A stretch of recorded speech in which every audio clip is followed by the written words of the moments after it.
Let's see, at 6:35, we have Commander Matt Cain with Ventura PD for a District 6 crime report. At 6:45, we have Jennifer Buckley giving a report on active transportation plan projects and programs. At 7:15, we are pleased to have a couple of representatives from a group in town called Livable Ventura, giving an outlook on Ventura development, presented by Eileen and Robert Guthrie. At 7:35, we're also pleased to have Councilmember Jim Duran of District 6, and he'll give a councilmember update and report.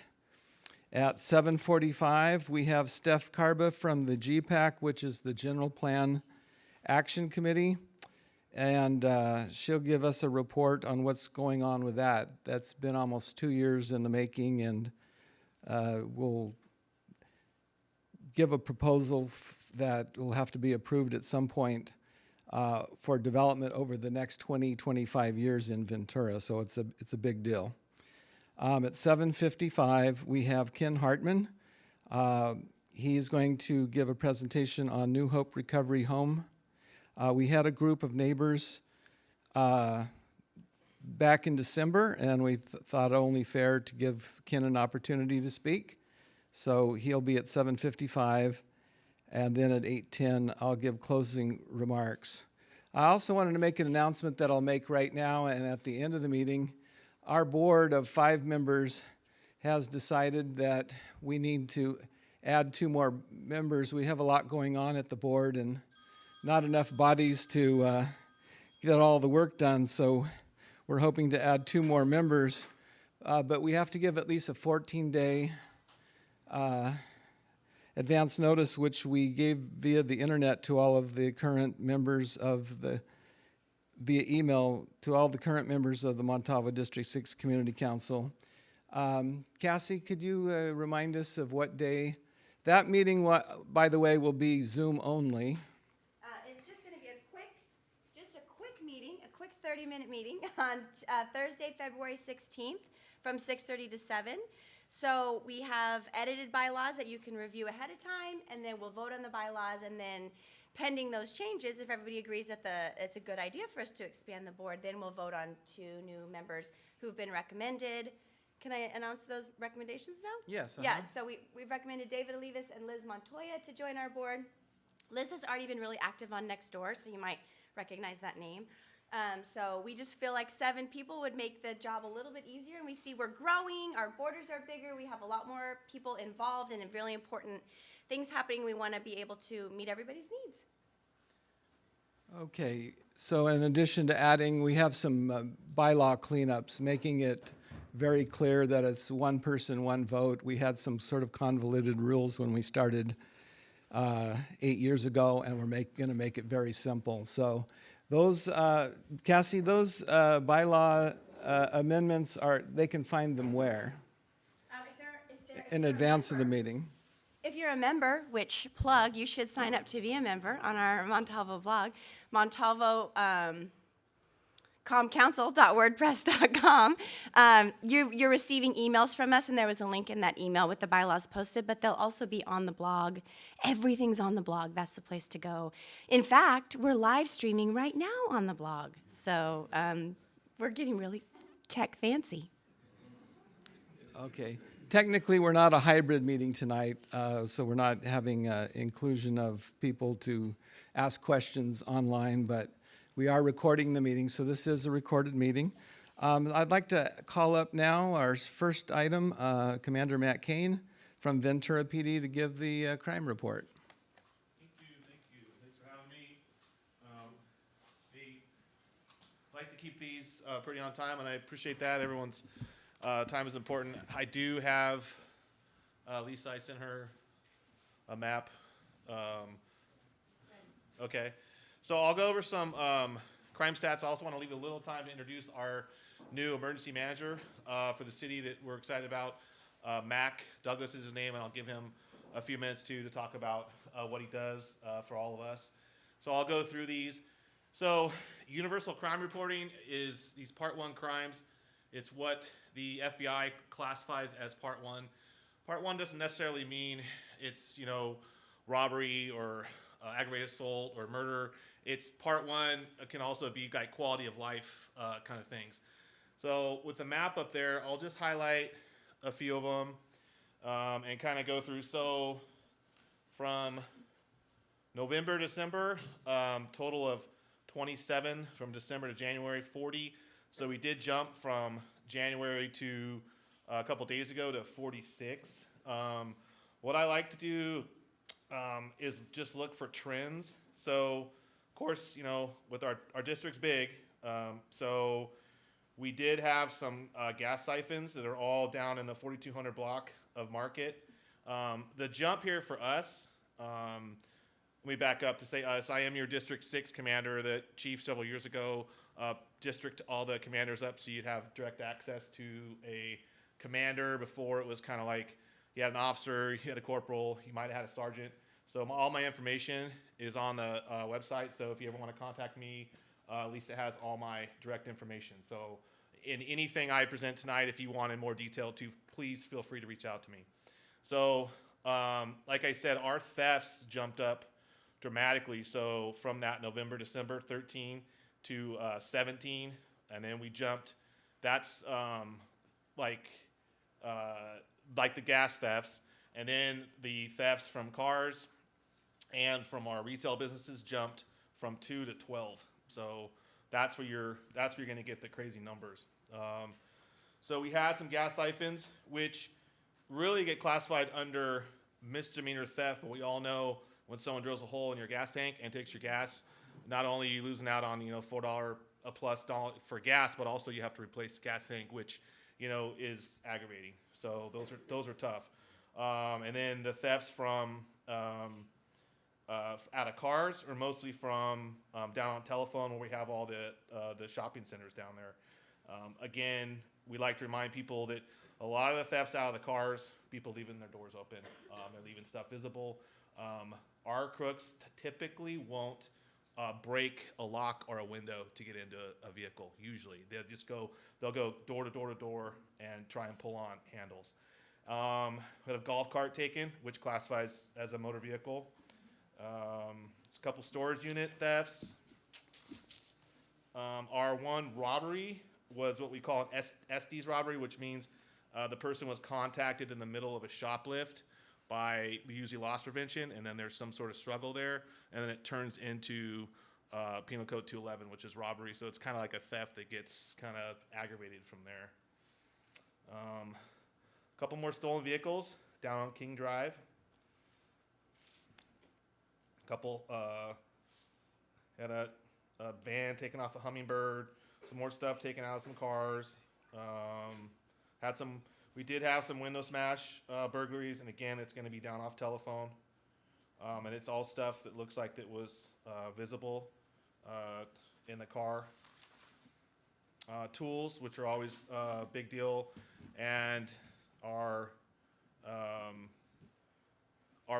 burglaries usually in our district, and similar to this month, usually out of the garages. They'll try and pull on the garage, see if it's open, or if it is, or cut a lock and then get into the garage. Once they're into the dwelling, we have technically a burglary on that end. So again, besides the siphons, not a whole lot of clustering, not a whole lot of similarities, so that's good. But we did jump up from the last 2 previous months. And I did I did do a year back just on my own, and we have been, I say we, District 6 has been in the mid 40s for monthly reporting in the past. So again, not great, but kind of typical for the up and down. Before I introduce Mac, any questions on crimes, anything sticking out to anyone? Go ahead, sir. Are any of the Amazon porch pirates included in Yeah, I had. that? Is that a big problem in our area? No, I had one theft from a porch. So again, I wouldn't. Yeah, it is happening, but not a real trend in our district. Good question. All right, Matt, can you introduce yourself?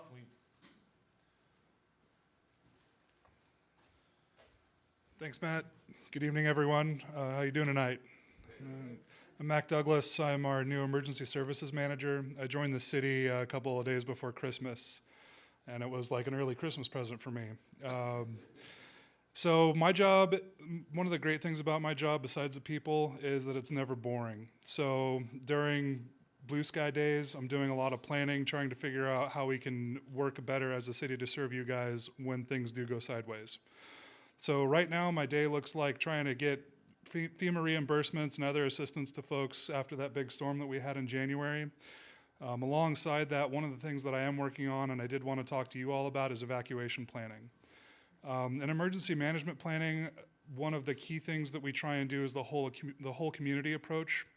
And the idea behind that is that I'm never going to be as familiar with your community as you guys are. You guys live here. You see problems. You might see things that I might not otherwise see. So as I'm going through an overall evacuation planning, your input is something that's really valuable to me. You know, issues that you see with intersections, concerns that you have about certain disasters, wherever that's coming from, I'm here to listen to it. And if it's something that you're more comfortable, you know, shooting me an email or you'd like to grab coffee sometime, I've left a stack of my business cards on that black tablecloth in the back across from Lisa. So I'm here to serve you. Your input really makes my life easier and makes what I do work better for everyone. So please feel free to reach out. It's a pleasure to meet you all. Did anybody have any? Yeah. After these big storms, I know the city went through and cleaned out the riverbed with most of the homeless people. Mm-hmm. Was that still pretty clear, or were there problems with that? That was a bit of a mixed bag, to be honest. We did lose a person down there who refused to vacate the river bottom. The county was kind enough to set up a shelter at Seaside Park the weekend after that big storm. I have no information on if that's something that we're going to be repeating, but I think Matt would agree that the historical tendency is for people to head back in that direction once the weather clears. Yeah. Did you go through and were people contacted ahead of time? Oh, yeah. They Yeah, were. we used the sheriff's department's helicopter.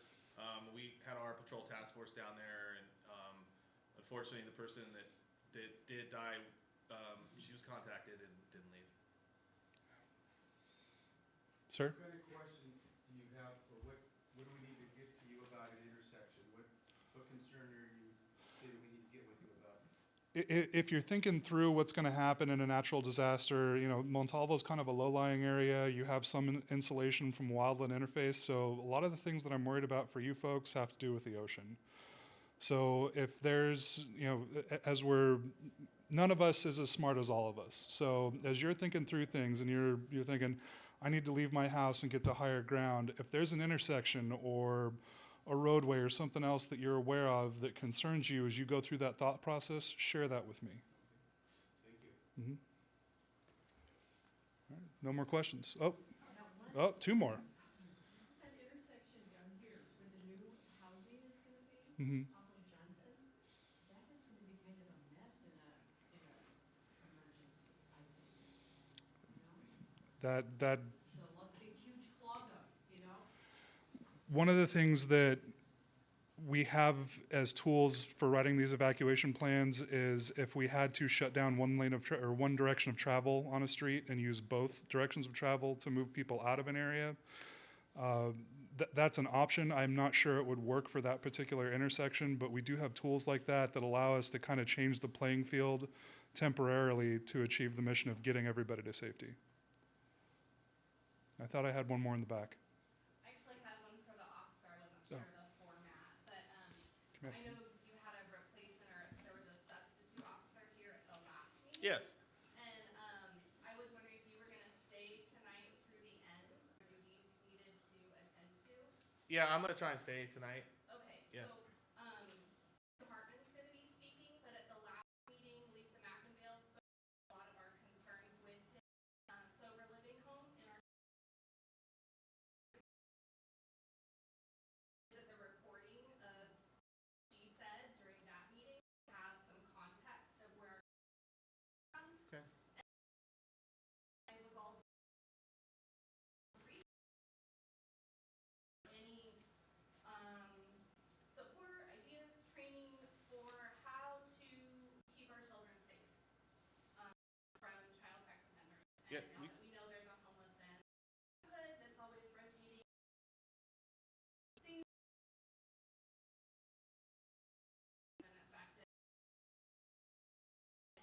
Yeah, we can, and we'll, afterwards, and we can chat and. Thank you so much. Mhm.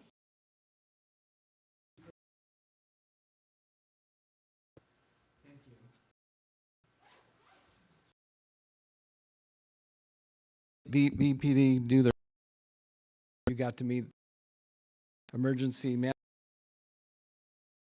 so that's good too. We have City of Ventura active transport projects and programs.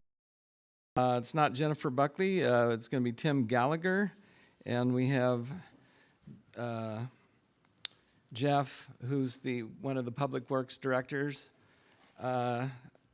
here to answer questions as well. I just, while here, I wanted to take an opportunity. We don't have just one city council member here tonight. We have two. And so I already introduced District 6 City Council Member Jim Duran. We also have District 3 City Council Member Mike Johnson from the college area. So I just wanted you to be aware of that as well and acknowledge them. Tim? Thank you all for skipping the State of the Union to come out and hear me. I think I'll try to be a little bit better. Some of you who've been around Ventura a long time may recognize I used to have a job down the street. I was editor of the Star for a long time, back when the newspaper business was a really good business. It's not so much anymore. And now I'm working on behalf of Nelson Nygaard, a contractor with the city, to talk about this active transportation plan that's going on. At least anytime you're ready, you want to throw that up there, follow along with me. I have 3 objectives tonight to talk to you about. One is to give you a refresher on the process that we've been working on. 2 is to preview where we are so far, the draft components of that. And 3rd is to tell you there's still time to work on it and to get you involved in that. So I was last here at the community council meetings in the fall of 2021 to talk about something that's a household word. I'm sure everybody talks about active transportation plans around their breakfast table. So let's start about what ATP actually is. It's basically anything that gets you walking, biking, rolling, taking transit, getting you kind of out of your car to rebalance our roadway networks around the city. And Ventura started this project late in 2021, and the project, the process, the updates, the deliverables are available on that website. You see there, it's www.activeplanventura.com. And the benefits of this are great. Obviously, it's reduced traffic congestion. People are healthier when they're out and they're walking. There's less air pollution. There's a whole bunch of things. And this is what's going on all over the country right now. Active transportation is a really important thing going on throughout the country. This is the first time the city of Ventura has done one of these plans. The planning, next one please, thanks. The planning is fully paid for through Caltrans. That's an important distinction I'll get to later, because Jim and Mike at some point are going to have to deal with prioritizing all the projects that come through, and there'll be a lot of them. And these are, all the planning is informed by the past work that's been done here, and Matt mentioned the general plan earlier. These are all being done in conjunction with that. So, why plan for active transportation? Well, it's an exciting time. The state has established these ambitious goals to support walking, biking, and the city of Ventura is well positioned to invest in active transportation. As you can see, that bottom slide, I'm not sure if you can read in the back, but they've already been awarded over $13.5 million for active transportation plans, and there's more of that in the state budgets that's coming. So things will change in the city and become more friendly to people who want to walk, who want to bicycle, who want to basically get out of their cars and be more active in the city. This is just a simple timeline to show you that we have not been sitting around on our duffs. We've been pulling this stakeholder, not always the safest path, but what we've been trying to do is to find the ways to get them to school safely. In addition to the plans for walking and biking, SRTS is the name of that program. And of course, this all comes together under the umbrella of what's known in planning circles as complete streets. And that's just how we integrate active transportation into just basically moving everybody around the city. Just a little brag on how much work they've been out there doing. There's that website I mentioned. There's been an e-newsletter that some of you are probably getting if you came to the first meeting. Social media, we've had a focus group of people. We've met with them 5 times. We're getting sick of looking at each other. And we're coordinating with all the people doing the general plan. There was a citywide survey with over 1,300 respondents and 582 people drawing on that map. One more, Lisa, thank you. Can you go ahead one more? Can you go ahead one more, thanks. And you were doing so well. That map there up on the upper, you're right. That is actually a very cool interactive map that is on our website that you can go in and put X's in places where the intersections that you don't like, where places where if you're a cyclist, where, hey, we're doing great here, but all of a sudden there's a gap and I don't feel safe. You can work with those on the maps that we have. So we've done a bunch of things to get our citizens involved in this. One more. The highlights, we had a Safe Routes to School workshop, and we had a temporary demonstration of what this looks like. Of course, we picked the first weekend in October to do this, and if you may remember, that was one of the very few times it rains in the city of Ventura, and so that got called off a lot. So if you go one more, where have we gone so far?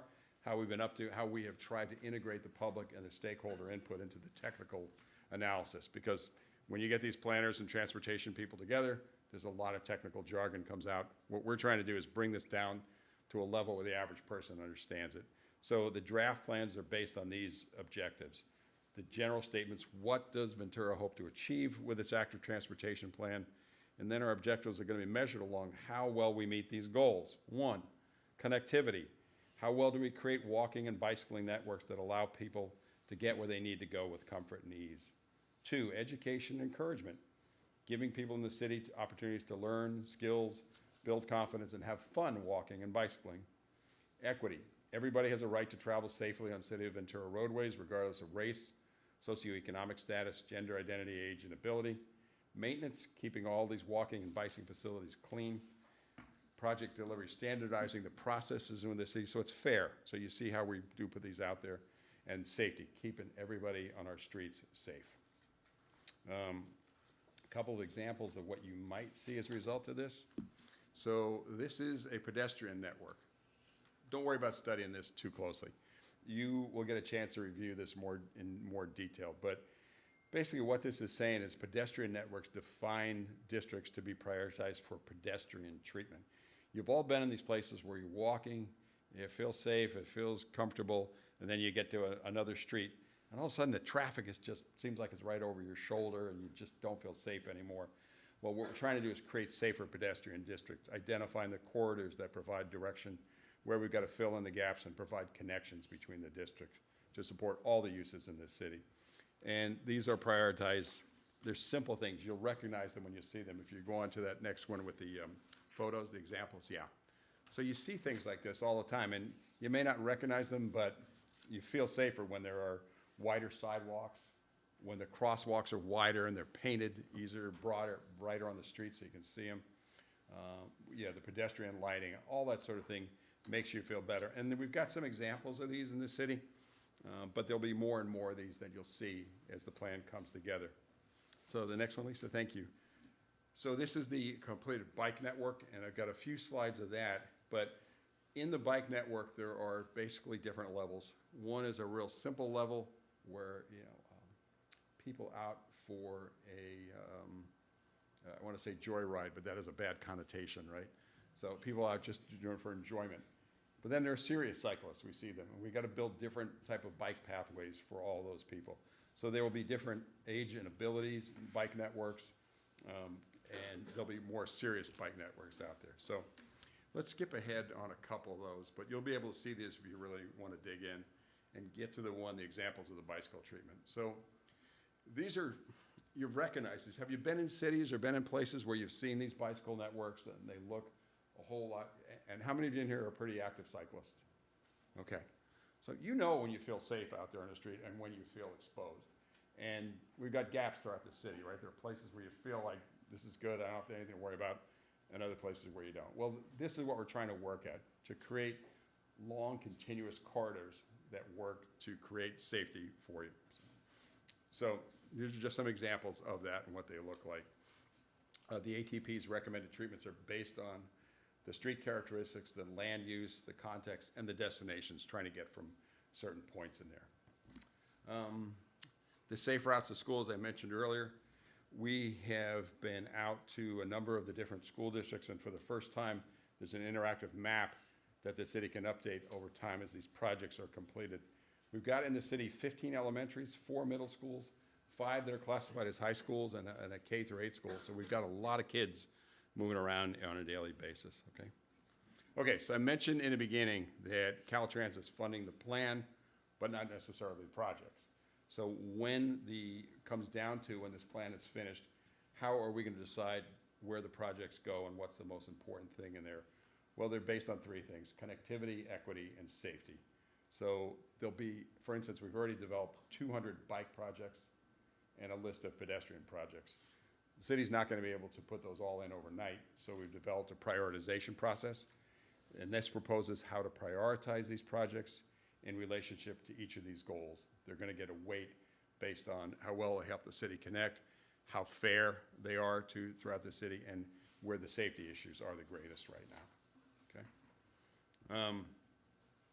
This slide just basically explains to us how we're going to invest, where we're gonna invest, when we're gonna invest. And the final plan that you'll see on the website is gonna include the entire list of projects, okay, for the city to track and update over time. What we're trying to do is be very transparent about this. So one community doesn't feel like we didn't get anything and this community over there got everything else. And that's the idea behind the transparency. You'll see it, and you'll see the process we use to recommend where these projects get done. But we'll be focused on showcasing the priority bike and pedestrian trails that rose to the top of this process.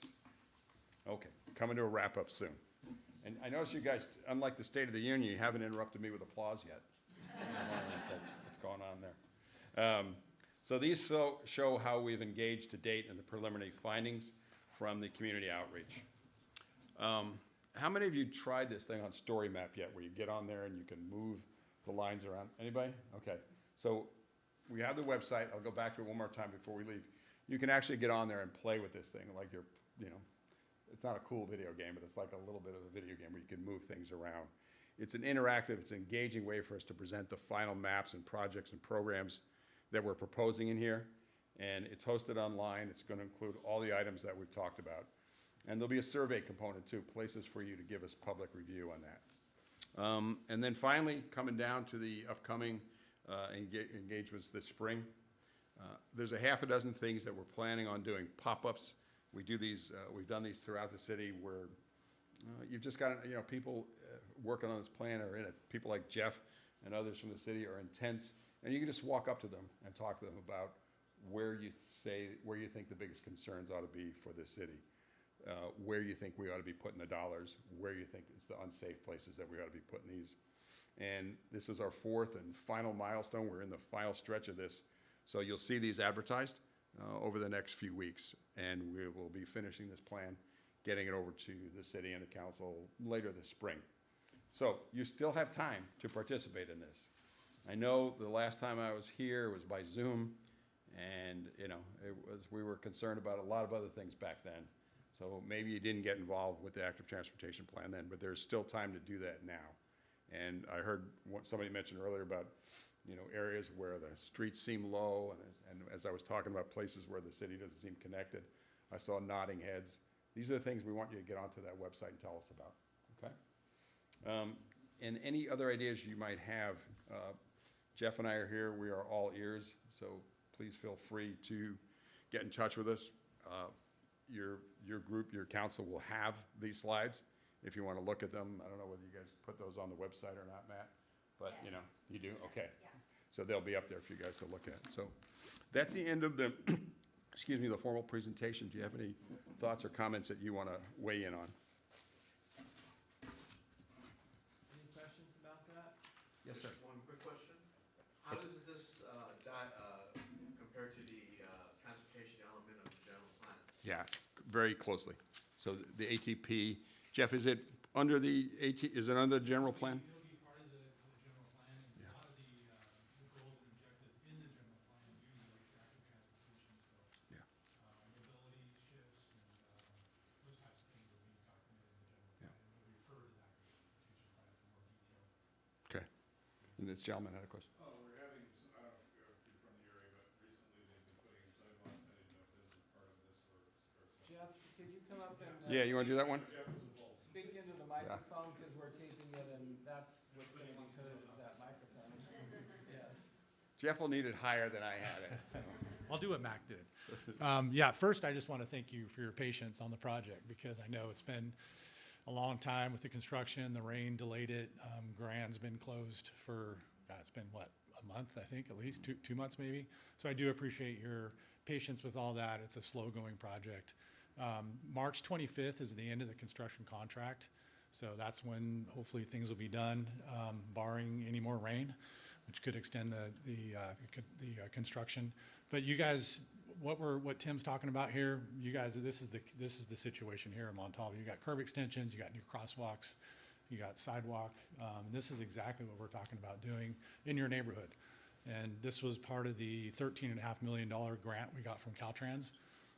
So this is about a $1.3 million grant we got from Caltrans, and it got the city did kick in because cost escalated once we got the grant enormously. So we're in at about another $900 to $1 million, the city is. So it's a good partnership project, and I can't wait to see it when it's done. I was driving around tonight looking at it, and I think it's going to be good. And there are some nuances with the sidewalk, with people in their front yards, and the city has a lot of right-of-way there, but people think that's their right-of-way. So we're dealing with a lot of those issues too. But all in all, I think it's going pretty good, but you guys probably know more than I do because you guys are here every day, so. Any questions about the sidewalk program, the Safe Routes to School sidewalk program? I've got a question back there, and then I just was wondering about the parkways. We had talked about, is there gonna be any vegetation at any point? Is there like plants and trees, and how do we get Yeah, along with that? we've been working with parks to see if there's room for trees. We need at least 4 feet between the back of sidewalk, between the front of sidewalk and the back of curb. So hopefully we can get something in there. As other parkways are, you're free to put what you want to there also, within reason. But yeah, we're as far as trees go, we're working with parks on that. And then a lot of the intersections like Bristol Grand and Ventura Boulevard and Grand, that has a very detailed dynamite landscape. So those will be landscaped. And then plus, not to forget the community sign at Bristol. Yeah. Is that still going? Oh yeah, that's still on. I haven't seen any submittals yet, but the neighborhood sign is still going in. Yeah, and I just saw today they just started in that corner, so. got a question over Yes, here. I did. I have a concern about safety about the intersection of Ventura Boulevard turning right onto Grand. We used to do a sharp turn. Yep.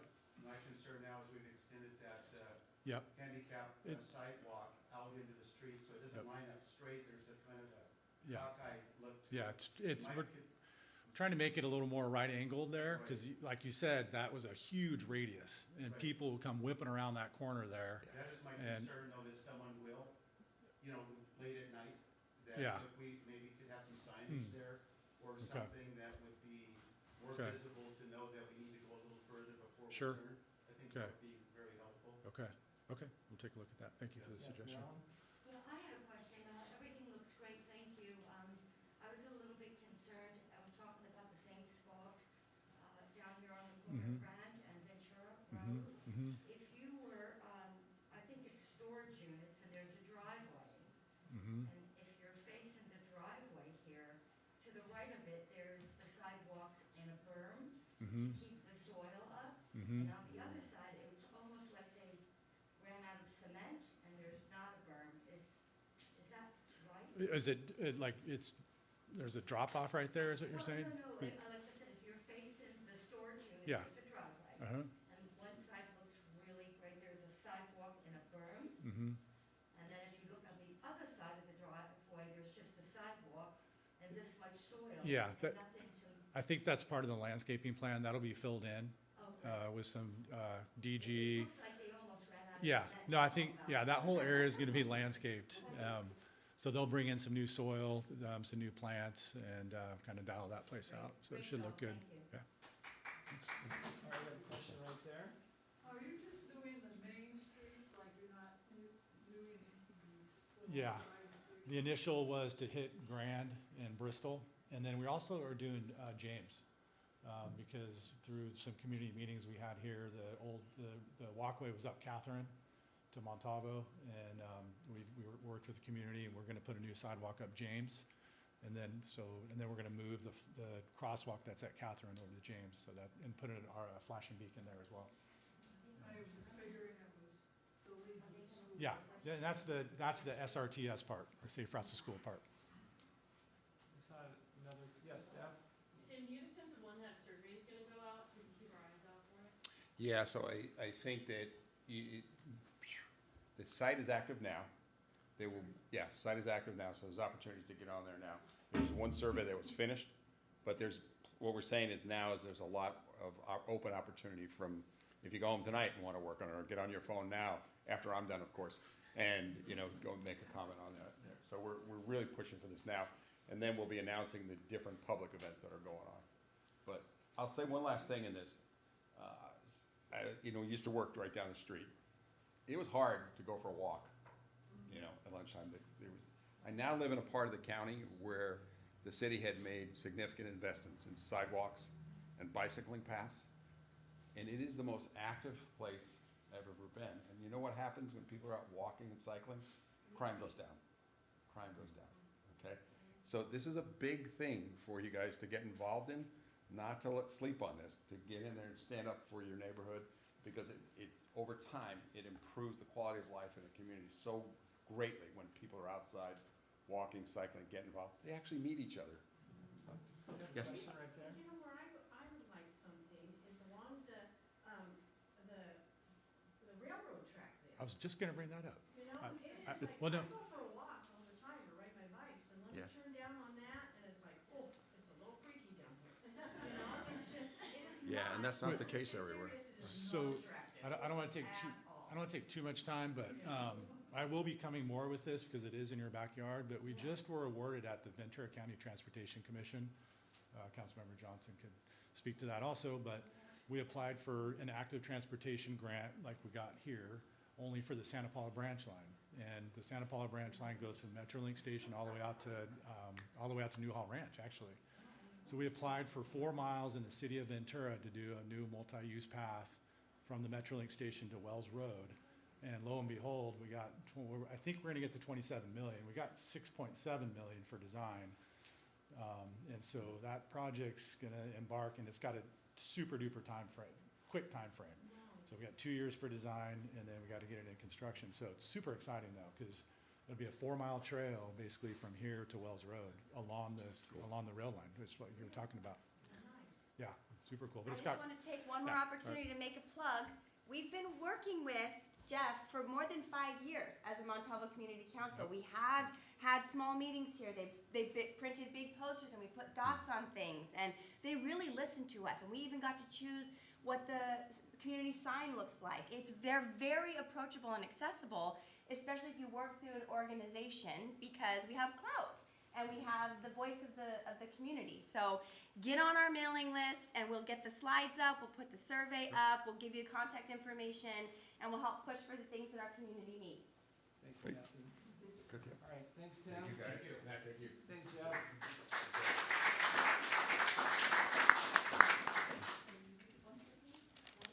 Okay, it's 7:15. Once again, we're very pleased to have Eileen Shaw and Robert Guthrie come on up from Livable Ventura, giving an outlook on Ventura development. Our community council was founded in 2014, but there was a project not far from here near the Ralph's Shopping Center that sort of was the impetus of starting this community council. The Livable Ventura, they're based around Midtown and downtown area, and they've been very active trying to get planning projects to be compatible with communities. And so our board said, let's hear from them. Let's see what ideas they have, what's their outlook, what's going on, what have they been up to. So Eileen and Bob, go ahead. Thank you. Hopefully you still like us when we leave. And you're very punctual, I might add. You're at 7:15.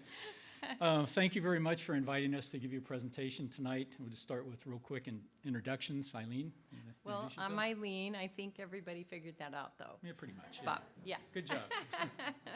I'm Bob Guthrie. I'm a native of Ventura. I grew up off of Foothill Road, close to Poinsettia Pavilion. Over the years, I spent a lot of time in District 6, including working and living here. and a lot of quality time shopping at the old original Corb's Trading Post, which is one of the greatest stores ever built. So, do we have slides? Okay. Thank you. Isn't that pretty? The next one was going to be pretty too. I was going to use the California Carbide mural as a backdrop, but it was so busy even I couldn't read that. So, why were we formed? We basically were formed as a outgrowth from a group of individuals that took note of the buildings that were being built currently in the city and questioning whether those are really the ideal buildings for our coastal town. There was a young school teacher who posted online about a project at Front and Laurel, questioning whether that design was suitable for her neighborhood. And so following up on that post, there was a lot of the public that responded to it. And one of those people was Carol Spector. I don't know, is Carol here tonight? Carol, she's in the back. She's the leader of Livable Ventura. She took it upon herself to reach out via email to some of the people that had responded to this school teacher's initial post, asking them if they'd like to get together and meet in a meeting somewhere and discuss concerns. So she scheduled the first meeting in her backyard, and this was right during the height of COVID. We were highly masked up, and I think for about the first year of our existence, we really didn't know what each other looked like.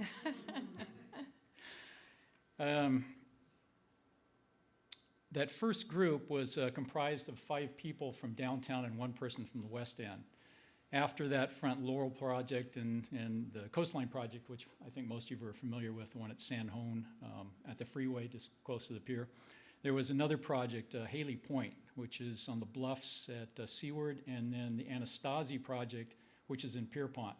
So that brought new people into our group from those areas of town, Midtown and Pierpont. Now we have about 350 members, and of that fairly large group, we have a small group that's active on a regular basis. And a regular basis is meeting at least once a week. Our real focus is trying to influence the design of new buildings so that they really they're compatible with the neighborhoods they're going into, and to a larger extent to the city at large.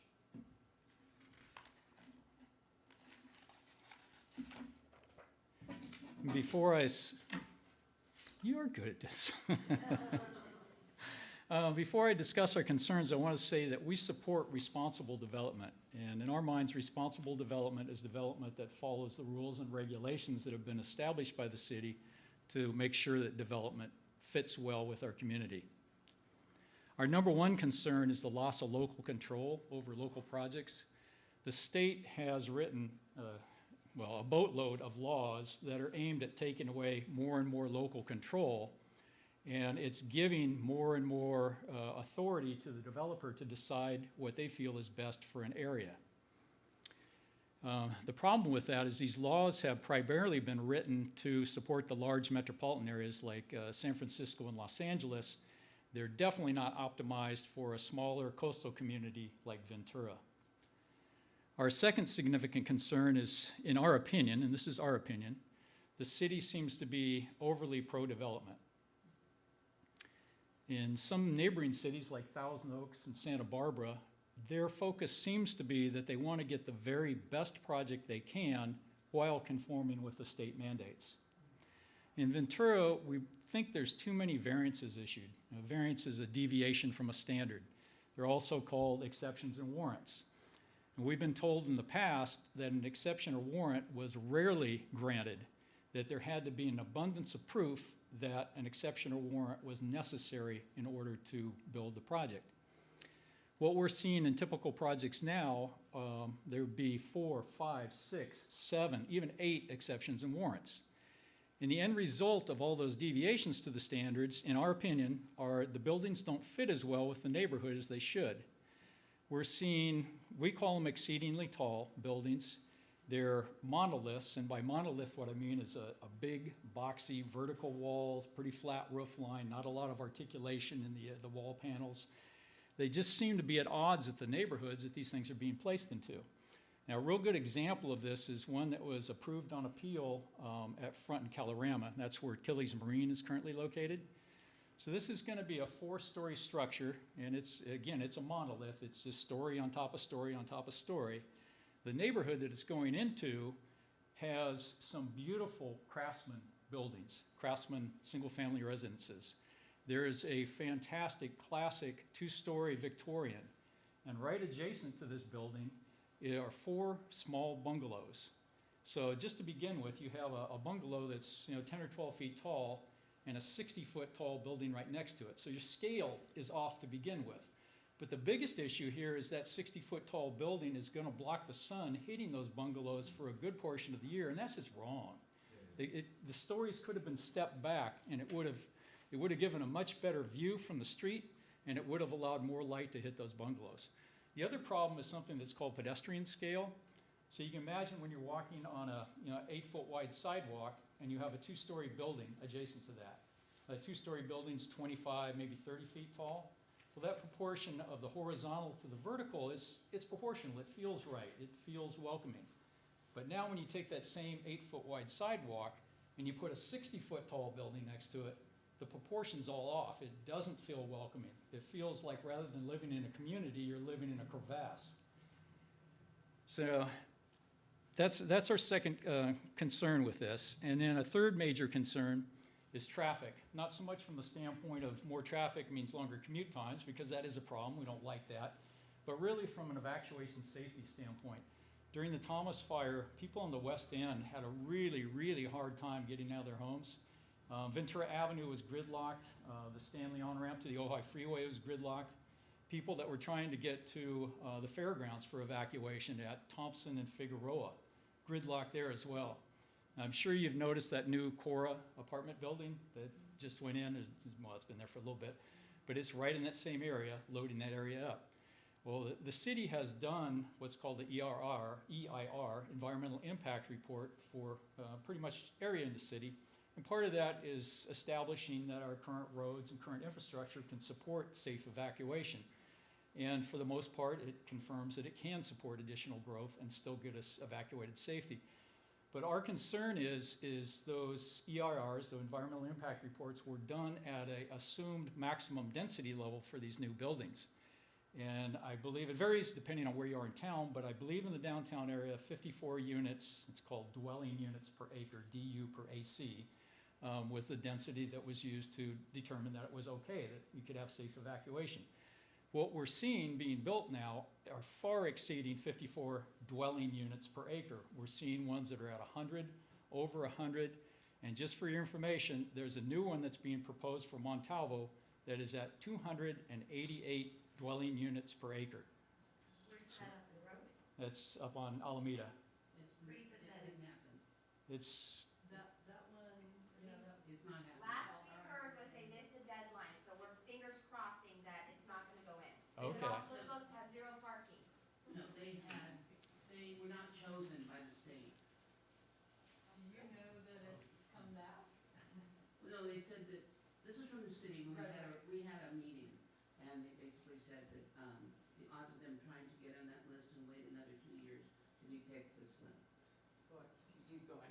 okay. Anyway, I'm going to turn it over to Eileen now. Thank you. Well, yeah, thank you, Bob.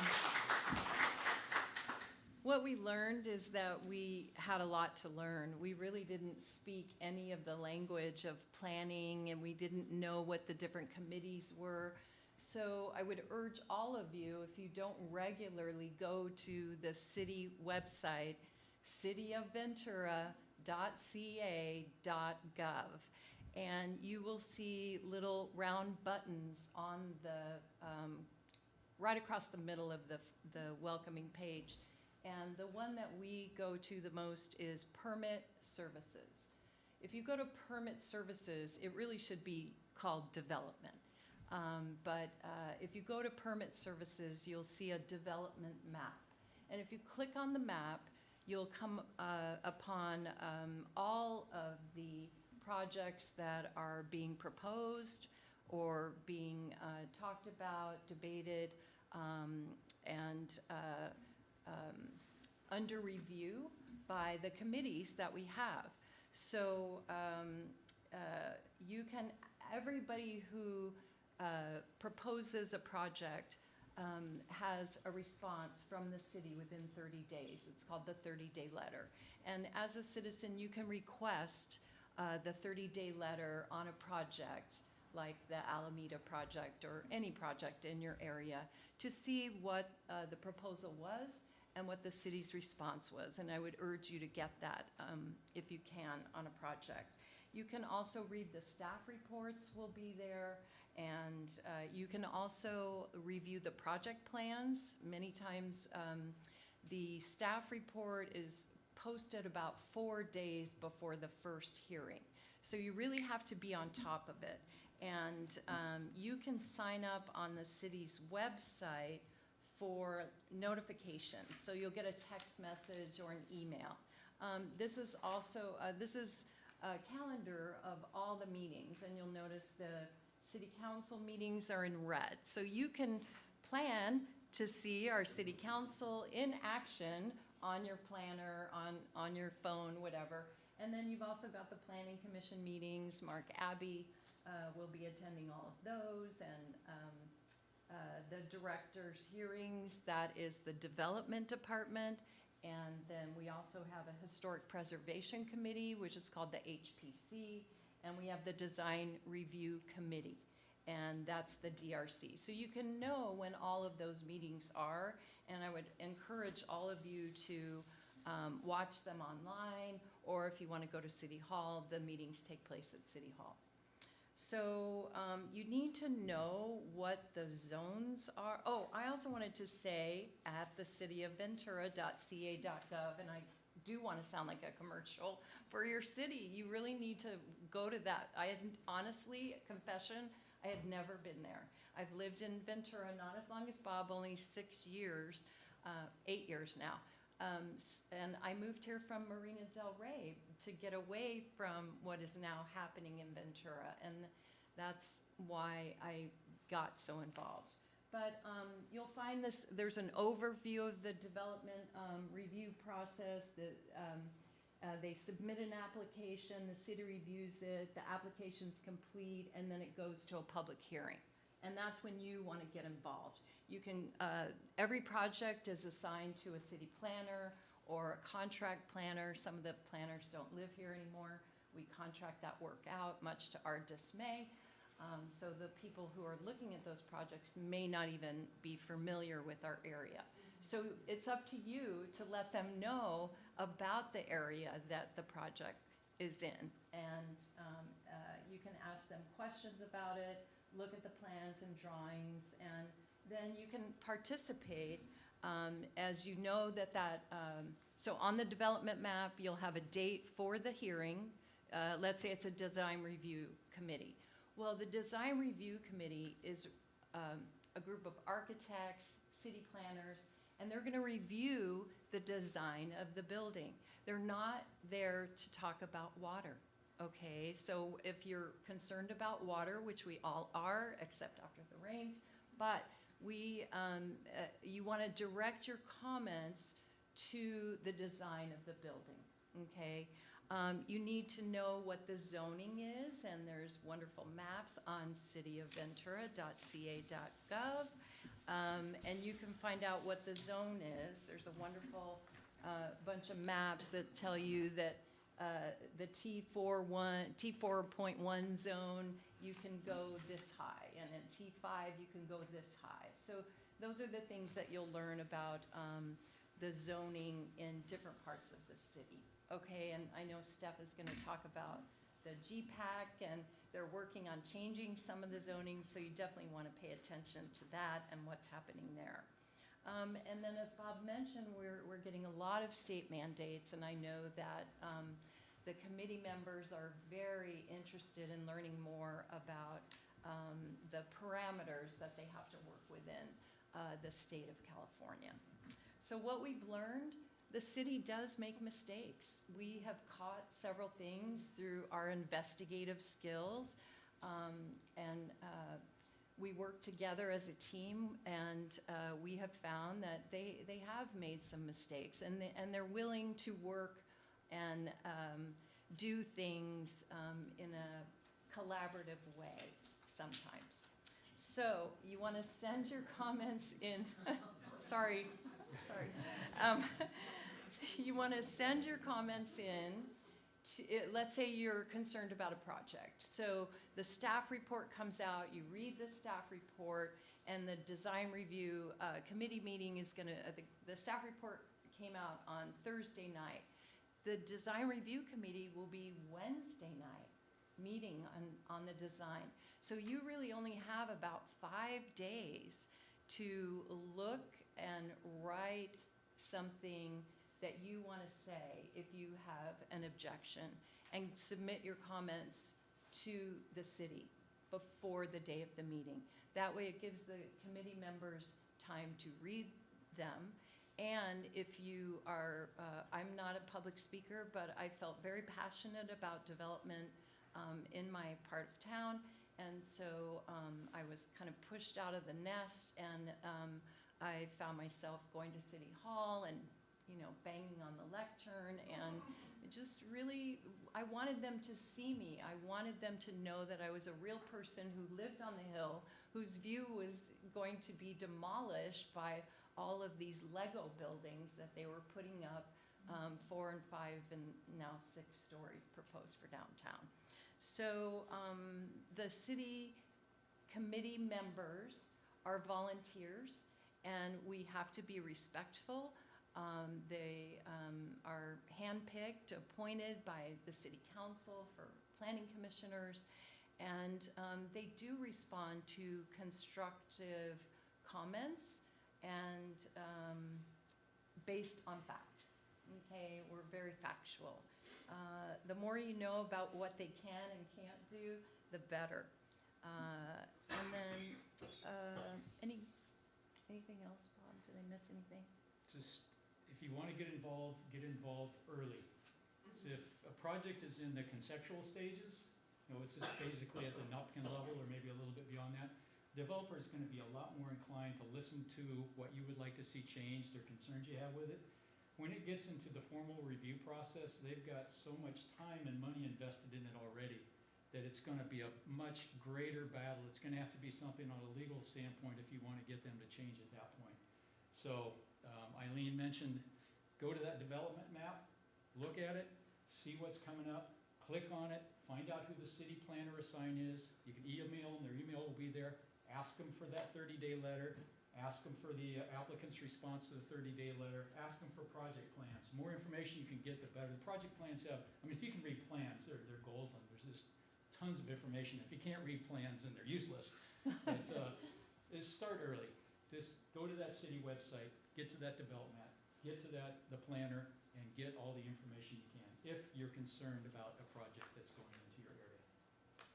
Yes? So that kind of brings me back to the land use proposal that everybody's been working on. You're saying that this is how we can participate. What is, hasn't that been already in the books that this is what's going to happen? Well, land use is redesignations. Is that completed though? No, it's not complete yet. Oh, okay. These are individual. Step this way so we can catch you on our. I was trying to be incognito over there. We're speaking more to specific projects that are under review by the city, not rezoning for a whole area per se, but more like this project on Alameda, and that's a complicated one. Apparently, it's on hold or been killed. I don't know. It's 100% affordable, which enters into a whole new realm of regulation and review path. But your question about land use and land use designations, that's not really what we're focusing on at this point, although we do get involved with the GPAC just as a citizen bystander. And the design review committee, the folks on there, are they appointed? Are they local? Design review. They are local, and they are volunteers, and there's a committee at the council. In fact, I think you were on that, or you're currently on the appointments committee? No. Maybe you were last year. But if I could, yeah, so our design review committee has professional requirements. So we have architects, for example, that have been working in the city for years and years. And I think we have a landscape architect. Yes. Landscape architect as well. So it's very specialized knowledge. They're all local. Yes. And I tell you something, when you consider how much they charge per hour, that they're willing to spend hours and hours and hours just consulting on some of these projects, it's a tremendous asset to the city. And Their input really, really helps the final output. Have you found, do I understand correctly that this Ventura City Council actually has the most power? Right, because even if the design review committee makes a recommendation, cannot the city council direct staff in a different way? If there is an appeal by either a citizen that doesn't like the approval of a project, or if the developer is denied, they can appeal that to the city council, and the city council can overrule the planning commission. But in general, the city council does not get directly involved with approval of specific projects. The planning commission really has the final say unless it's appealed. And the planning commissioners are appointed by each individual council member. I thought I understood that the planning commission makes a recommendation, but then the city council has to vote on that. You're really close, but you're one step ahead. Yeah, The design no. review committee or the historic preservation committee makes a referral, makes a recommendation, and the planning commission rules on that. Or in some cases, we don't want to give you a whole bunch of minutia, the community development director can rule on specific projects depending on what category they fall into. At one time, the city council had more say over, Yes. had final say over approval of buildings, but a while ago, they voted themselves out of that power, and now it's the planning commission unless it's appealed. It seems like a really complicated process at first, but it's like anything else. The more you get into it, it's okay. You start using the acronyms and you understand the acronyms, and it doesn't take too long to at least get the basics under your belt. We have one last question. John? Yes. You mentioned that you are aware and participated citizens in GPAC, but not as the organization. We're not GPAC members per se. Right, but you still are contributing to the surveys and things like that. Oh, yeah, definitely to the Because you surveys. have a valuable insight to what you've been doing. Yes. That would be a great contribution. Thank you. We did. We took all of those Both are surveys. We did, yes. Every one of those painful surveys. Yes. Thank you so much. Thank you.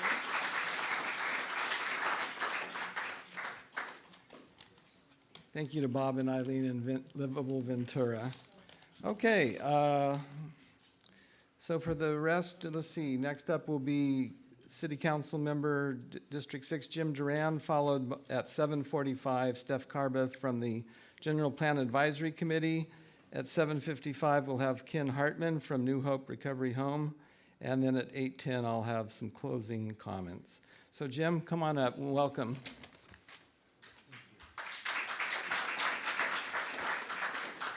Well, all this talk about planning, I just want to let you know that it's my 34-year anniversary on the 11th, my wife's birthday on the 13th, and Valentine's Day on the 14th.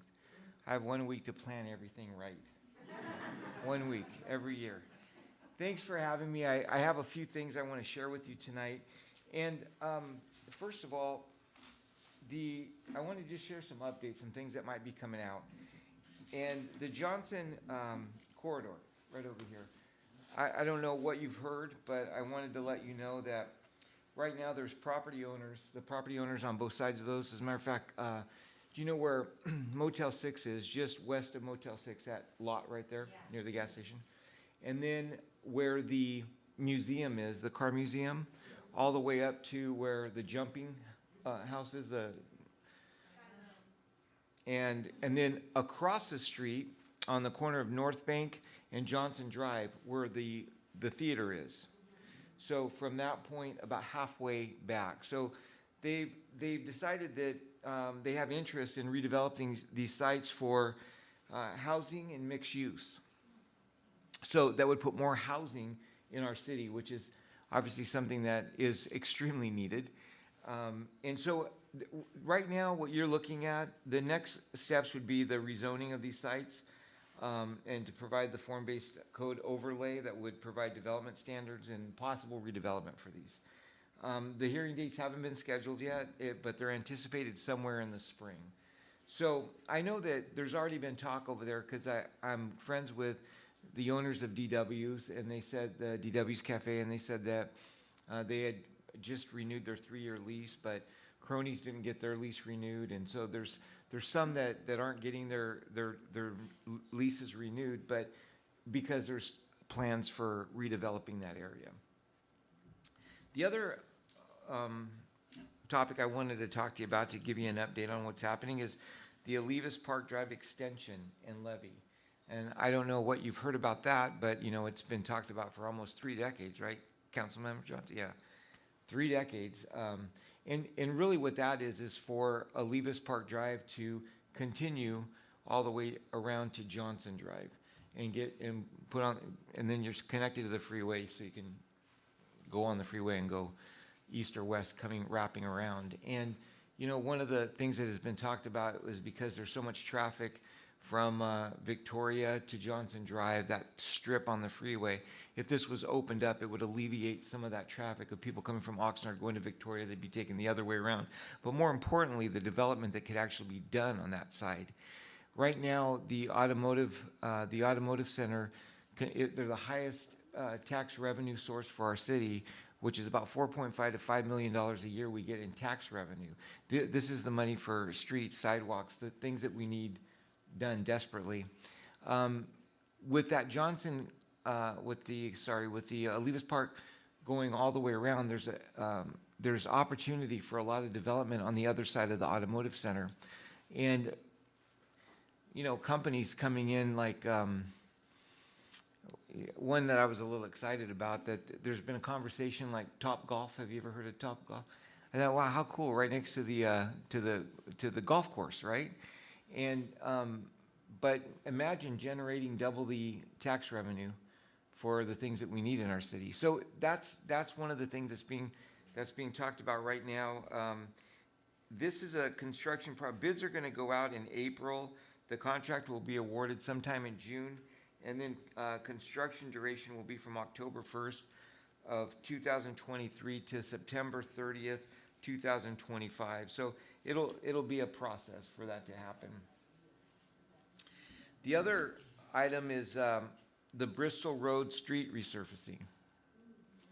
Oh, I figured you'd be happy about hearing about that. So that particular one, I just want to let you know, from Ermine to Montgomery. So basically, from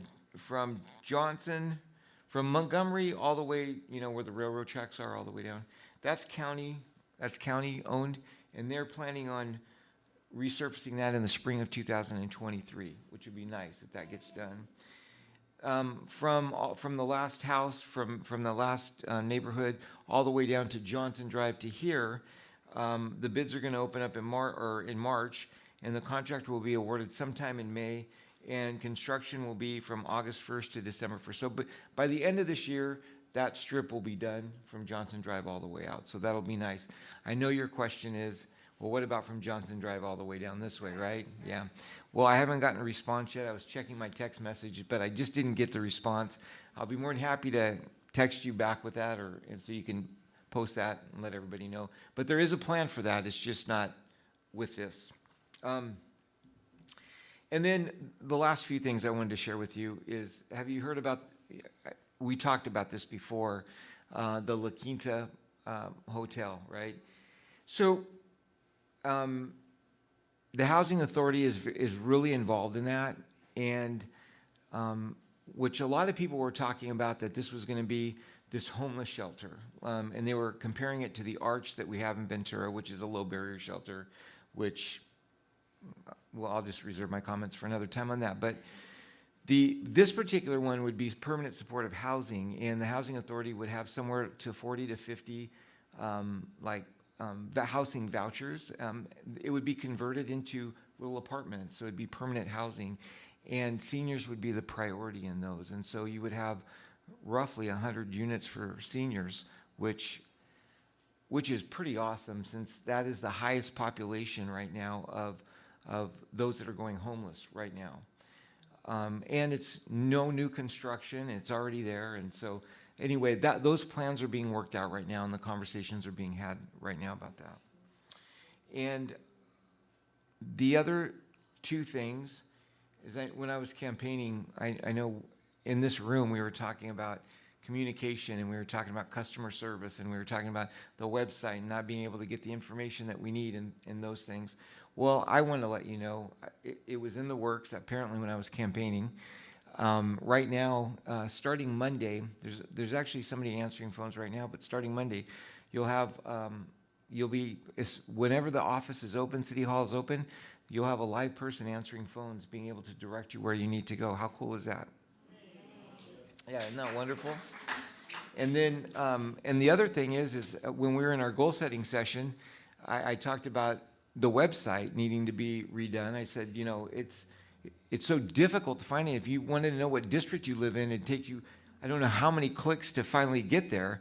And when I was campaigning, I'd go on there and I'd go, where, how do I get there? You know, and I mean, I was frustrated trying to get through it anyway. So I brought that up at the goal setting session, and I was informed that within 2 months, there's a new website that's coming out, and it's going to be very easy to maneuver, and all the information you're looking for is going to be up front. And so anyway, people are listening. Our City Hall, our staff is listening to the things that you're recommending, and so they're moving forward on those items. So any We have time for about 2 or 3 questions. yes. Right back there. In the development off North Bank, is there gonna be some sort of improvement? I know someone had mentioned it earlier about the on-ramp, it's a mess right now. And Yeah. The apartments haven't even been open, so with more homes, more people, more cars, that's a nightmare. That's in the conversation right now, and like we all know that. We all know that. So yeah, I can't give you a specific right now, but yes, that's definitely a conversation, especially with the new development that they're talking about doing. Absolutely. Lisa? Mine was the same question, but I'm gonna take it a step further. I think we'll get everybody in this room and everybody in this town to block the on-ramp until it's actually changed when all that development's gonna be on there. It's such an issue, it can't just be talked about, it has to be done. The emergency management services person talking about evacuations, we probably can't get everybody out of this area on that on-ramp right now, let alone if we add 8,000 more people, right? Yeah. Leave at 6:45, it takes 15 minutes to go from Ralston to the on-ramp. And if you get one truck that doesn't realize that they're too big and they go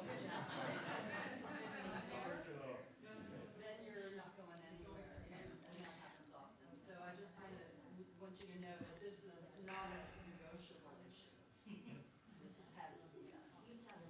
I- Yeah, I guess it was probably the same question. But in that area, is it essentially what the wagon wheel is now? Is that what they're gonna basically cookie cut and put in those sky rises in that same location? I don't know. It's just, right now, it's just the conversations are starting, so I'm not sure. Yeah, well, I talked about that too early on when we talked about even Olivas Park, Drive connecting, all of that. The good news about that too, which I didn't share with you, is that a levee's gonna be put in, which is gonna be great, so the water's gonna be able to be retained, and we won't have these issues with the golf course again, because it'll be put in. And anyway, so to answer your, well, I had those questions, and you know, they were talking about bringing Caltrans in on the conversation, because that's all part of that. I said the same thing, you know, when that road gets put in, I said, how, with the truck, how are we gonna do that? That all has to be redone.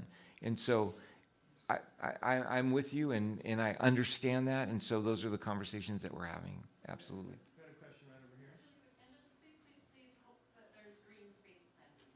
Yeah, as a matter of fact, on that levee area, it's, from what I've seen, there's gonna be a park, and there's gonna be a bike path and all kinds of stuff, which is really gonna be beautiful. Yeah. Going back to the La Quinta, is there any ideas about what to do with Falzers to maybe make some amenities there if it's gonna be seniors so they don't have to drive? What was the first part of that question? So there's the La Quinta thing that you're saying. Yeah. Is gonna prioritize elderly, so is there a plan to maybe utilize the 2 Falzers buildings to maybe create some amenities for, you know, those people that aren't gonna be driving? Yeah, great question. I don't know, but I'll look into that. That's a great question. Just a comment, with the hot topic of Lower Johnson, maybe road realignment. Mm-hmm. Not, I know it's hard with multiple owners, but that might be Yeah. a solution. Yeah, thank you. Thank you for your time.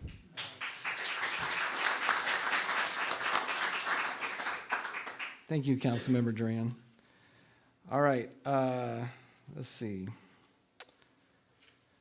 Next, we have Steph Karba. She is on the General Plan Advisory Committee. They've been working for how long now, Steph? 2-year anniversary. 2 years. Okay, so they're working, come on up, they're working on a plan that's gonna take, Another year. yeah, about another year, and going to plan Ventura over the next 25 years. So keep an eye on GPAC, and so let's hear an update from Steph. All right, thank you. How are we doing? Do we need to shake the hands, shake the feet? Okay, so who has heard of the general plan before this meeting started? Nice, nice, nice. Who has taken the survey? Nice, nice. Everyone who has their hands down, we're gonna have you do that survey. So can we get the slides? Awesome, thank you. So the general plan, I'm gonna try to keep it brief, but it has been a journey.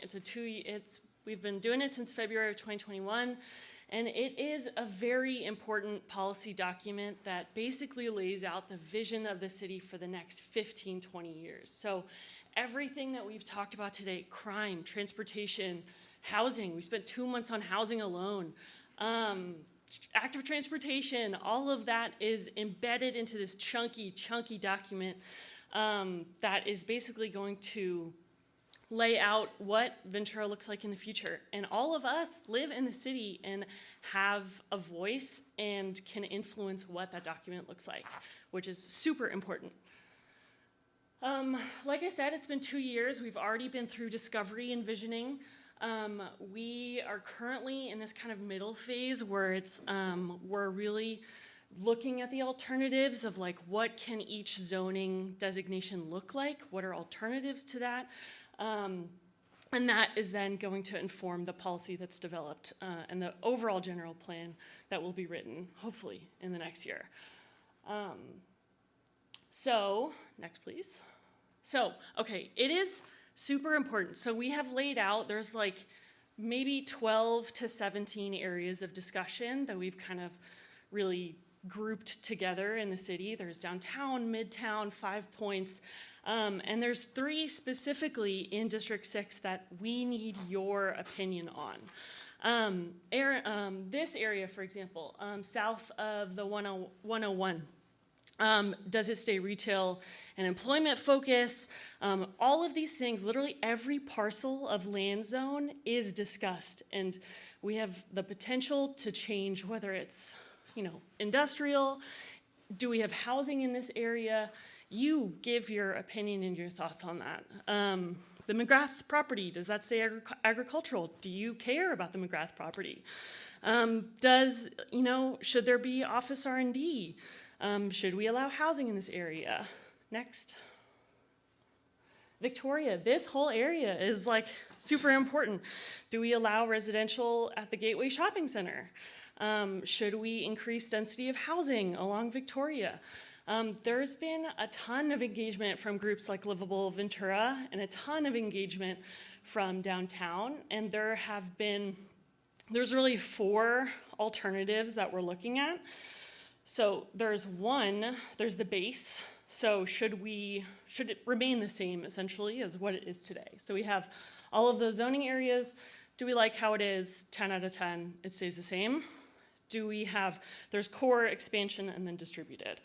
Core is basically saying, you know what, we're gonna keep development, all new development, focused downtown and midtown. So we're really gonna densify that area and leave East Ventura alone. Then there's expansion, which is basically saying we're gonna take these parcels, Victoria, Johnson, and we're gonna intensify development in that area, in our area. So add more housing, add more development over here. And there's policies that dictate like net loss.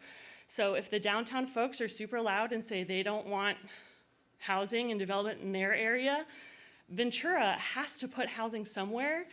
So it's gonna go over to our area if we don't speak up. So that is like an important consideration. And then the last is distributed, which is basically a combo of both. Like we're gonna have, housing go downtown and a little bit over here. So, yeah, do we have density? You know, right now, 6 stories are permitted on Victoria Avenue. Alameda could be a 6-story if it legally. So next. Oh, and then the last one is where we are right now. There's a ton that you could give your feedback on for this area, like the government center. Do we like it? I mean, it's like really big. Like, we could put housing in the government center. We could put, you know, better businesses near there. Do we want 4 to 5 story mixed use near the government center? Those are literally conversations that are happening. So if you have an opinion on that, like, you know, send them my way. Like, do the survey. Like, literally just like share your opinion, because we're like desperate for them. Do we love the Metrolink? That is something that we've talked about a ton. We do, I do. And so, you know, support to leverage the Metrolink station. Do we want a diverse mix of residential, commercial, industrial? Like, are we a fan of, you know, the current land use mix and the, you know, the building scale and intensity? All of that we're talking about in the G plan, or the GPAC, and the general plan. And it is genuinely like crafting the vision of the city for the next 15 years. Super important. And so it's really sad.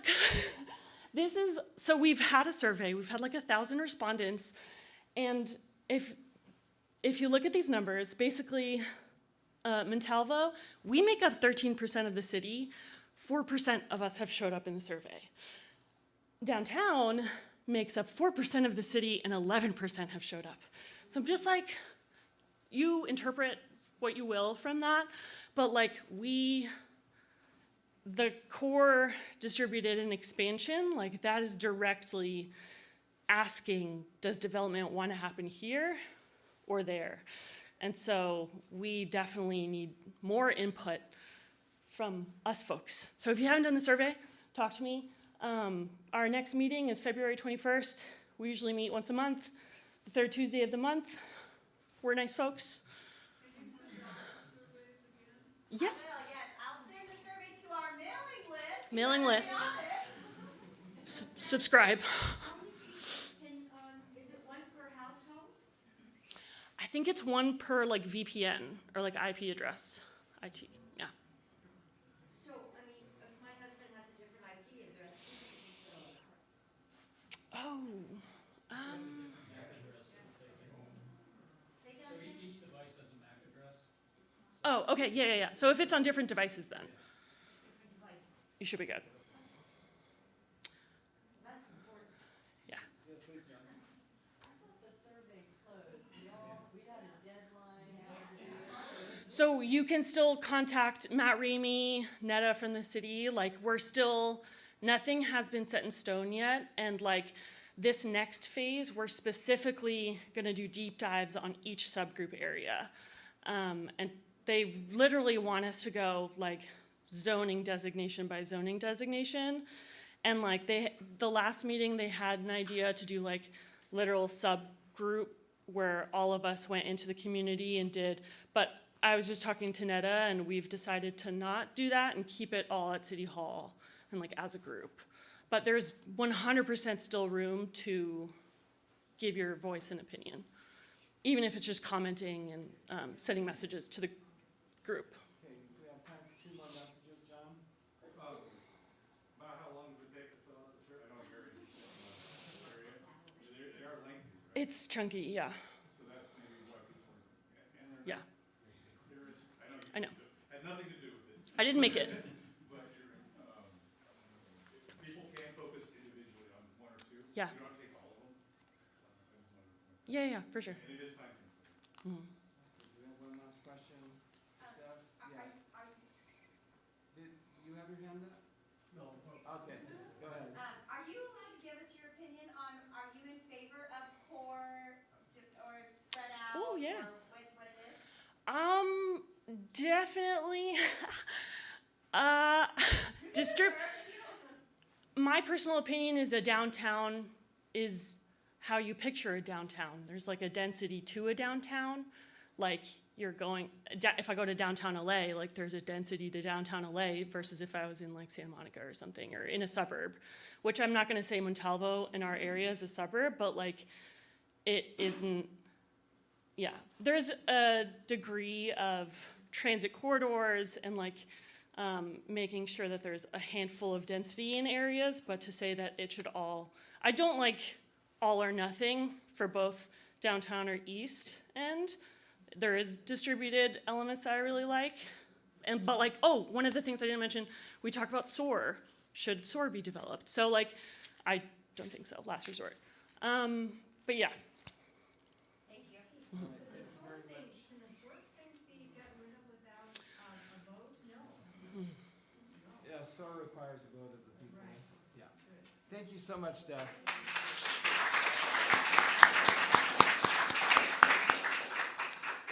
Okay, it's 7:55. We have Ken Hartman. We've given him 10 minutes or so to discuss New Hope Recovery Home presentation. Just as we were all very listened and were cooperative and considerate at December's meeting, I would expect the same from tonight's meeting. So, Ken, go ahead. Thank you, Mark. Greetings. Glad to be here. Appreciate you inviting me. My name's Ken Hartman. I'm a carpenter by trade and a licensed contractor. I spent much of my life building and remodeling homes. I'm also an addictions treatment counselor. I have a Master of Ministry degree with concentration in Christian counseling, and I'm a published author. My wife Karen and I have been together for 37 years. One of my favorite things about life is the person that I get to do life with, amen. Karen and I are partners in faith, family, and service. We take our commitment to service and our commitment to this community very seriously. 10 years ago, Karen and I opened up New Hope, a community-based supportive housing residence. Our goal was and is to support men who are living on the periphery of society and struggling with any number of personal or addiction issues by providing a safe, structured, and supportive environment that promotes responsibility and accountability. In a broad sense, we help men find employment, develop an appropriate social support system, and address the issues and the life choices that brought them to a place where they need help. During the past 10 years, we have developed meaningful and rewarding relationships with many of our neighbors. Going on 4 years ago, we purchased the property at 1909 Pelican and modified our program to receive a different population, same mission, different population of men. New Hope is now a state-funded and highly regulated program who receives men paroling from prison, including some that have been convicted of sex crimes. When we were asked by the California Department of Corrections and Rehabilitation if we would be willing to accept men that had been convicted of a sex crime, my reaction was probably the same as many others. I had no interest in serving this population for obvious reasons. The easy thing to do would be to simply say no. Before responding, I did some research and I spent time in prayer and meditation. I found that 93% of sex crimes happen within the family unit or the trusted family circle. The other 7% are generally considered sexually violent predators or SVPs. SVPs do not qualify for our program. 95% of the men convicted of a sex crime never commit another crime of any kind. Most of the men that commit these crimes were victims when they were young. It is a complex and complicated problem in our society, and it's often multi-generational. There are no easy answers. There are over 900 registered sex offenders in Ventura. Most of them are unsupervised and unsupported. At any given time, there may be up to 6 of these men living at New Hope. There is an extensive assessment and vetting process that begins long before these men are released and referred to New Hope. New Hope is a volunteer program. We want to help serve men who have decided that they want to safely reintegrate back into our community, and they realize that they need help doing so. The level of scrutiny and accountability that these men are held under is unprecedented. Upon their release, each man is under the authority of a parole agent who we work with daily, a case manager, a house manager, life skills facilitator, and transition counselor who they meet with weekly to discuss goals, challenges, and progress. For those convicted of a sex crime, there are additional accountability components. They are fitted with a GPS monitoring system that accurately tracks all their movements 24/7. They are required through parole to attend additional groups, and they are assigned a psychological clinician in order to address the causative factors of their specific crime. Our society is set up to give most people that commit a crime a second chance at life, a second chance to come to our communities. These men are being released, and I believe the appropriate action is to provide the resources necessary to help ensure a safe transition, regardless of how I feel about the person or the crime. New Hope is one piece of a large group of hard-working people and organizations that are dedicated to safety and security of our community. New Hope is made up of a team of passionate and highly qualified people. One of our team members is a woman who served our community for over 20 years. She served our community for over 20 years as a peace officer in adult probation or parole. Adult probation.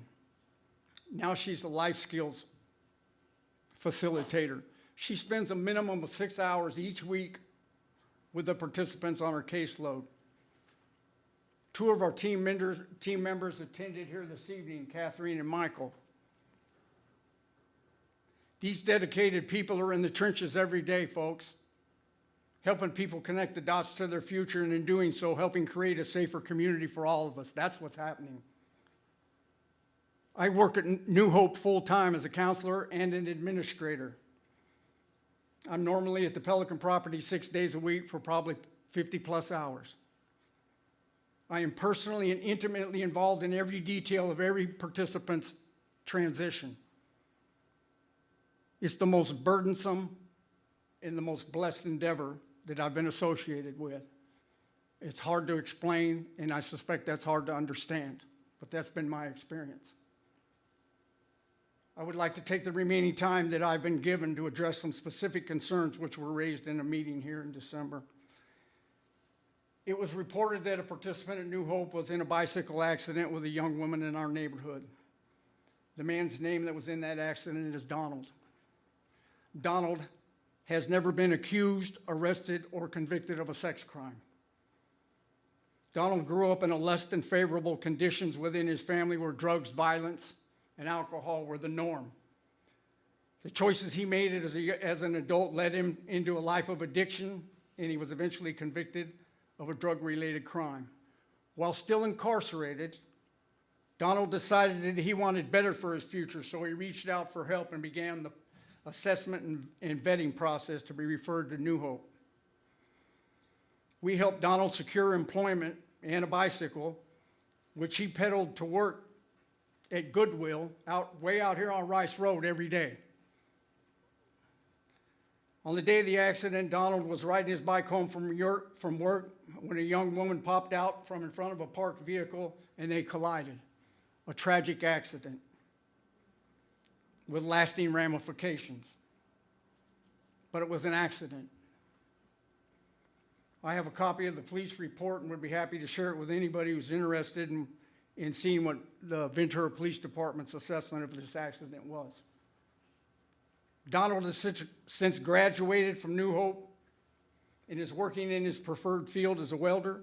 He's active in the recovery community. He's currently managing a sober living in Oxnard, and he's no longer on any form of government aid. He realized he needed help. He asked for help, and he's taken advantage of the resources, and now he's helping others.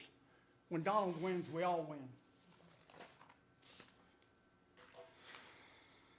It was reported last December that a participant at New Hope asked a young woman if she wanted a ride during a rainstorm. That's true. The man involved in this situation is named Randy. Randy has never been accused, arrested, or convicted of a sex crime. He simply asked a young woman if she wanted a ride, which may be hard for you and I to understand given the world that we live in today. But Randy grew up in a different place and in a different era. Randy's an old country boy from South Carolina. Almost 40 years ago, Randy came to California for one day.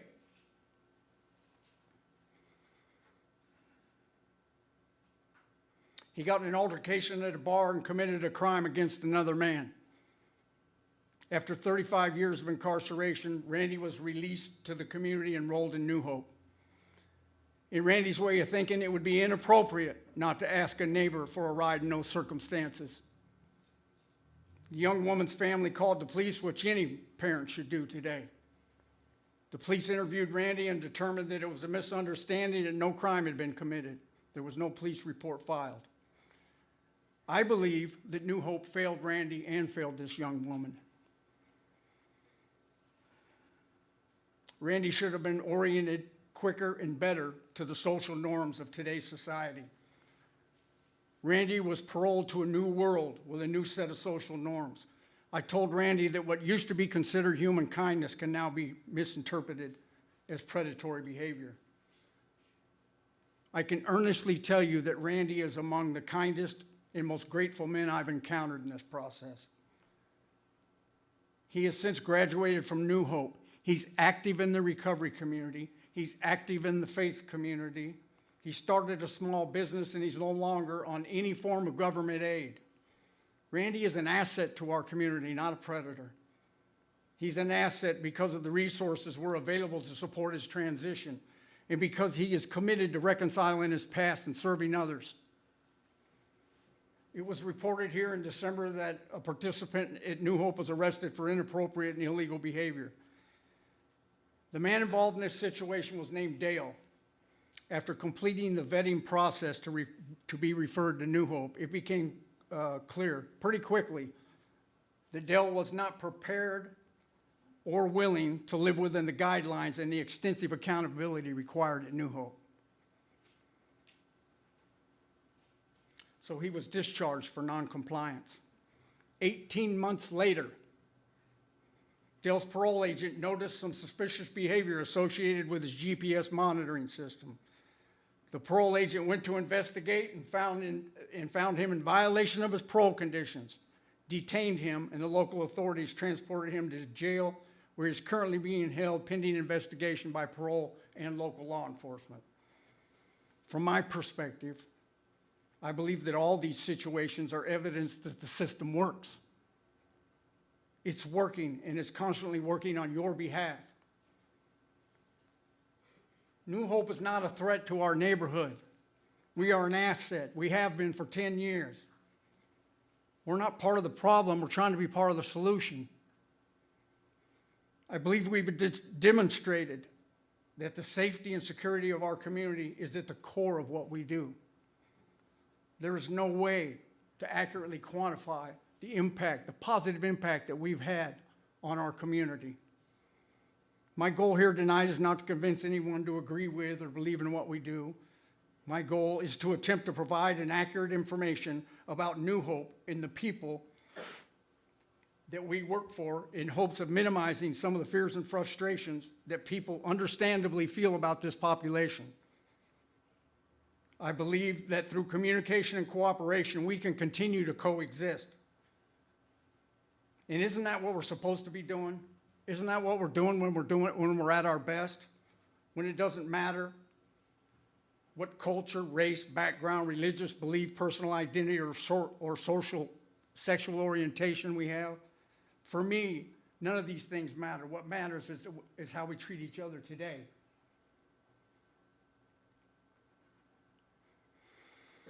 Ronald Reagan once said that we can't help everybody, but everybody can help somebody. I'd be happy to speak further with anybody, publicly or privately. Be happy to give anybody a tour of what we do if you want to come see what we do and how we do it. My phone number is 805-720-8187. Thank you for your time.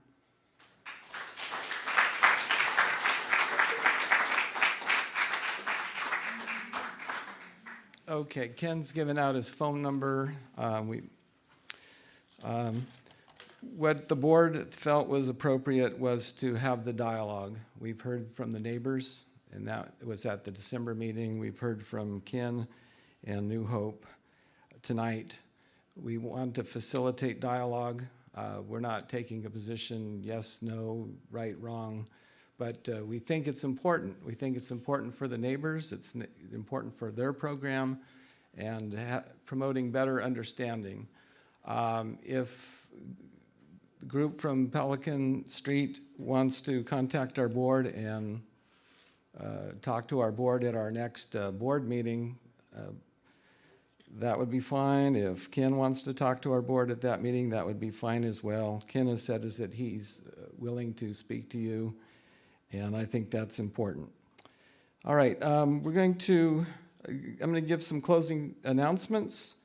I had mentioned at the beginning of the meeting that the board wants to expand from 5 to 7. That requires a bylaws change. We gave 14 days notice a few days ago. We're trying to clean up the bylaws and also allow the appointment of 2 more members at large to expand the board from 5 to 7. And if it's going to be on a Zoom meeting on Thursday, February 16th from 7 o'clock to 7:30. So those are the only items, the bylaw changes and possible election of 2 new board members. You can go to, what's Montalvo? MontalvoComCouncil.wordpress. If you Google Montalvo, please look at the Duran, you'll find it. Good. And on that website, if you want to become a member of our organization, there's a header that says how to become a member. We post information on various topics. The bylaws and the bylaw changes are at that website. If the bylaws are changed, the board, acting as the nominating committee, has proposed that David Olivas and Liz Montoya become 2 members at large. So that will be on Thursday the 16th. The next regular public community meeting will be the 2nd Tuesday in May. So we meet quarterly in these public meetings. And as Steph Karba from GPAC said, they have their GPAC meeting at City Hall February 21st. Are there any other announcements, Lisa? Okay. John? Last community council, a few people mentioned about a sign for the Channel Islands facility that had fallen. Channel Islands facility near the freeway that had fallen. Right. I reached out to them, they thanked me, but they couldn't do anything about it, and they deferred me to Caltrans. Caltrans did write me back, so they're gonna get somebody on it. Okay, so our board has talked to Caltrans about that. Okay. Any other announcements? Okay, with that, we'll go ahead and close the meeting. Thank you for coming tonight.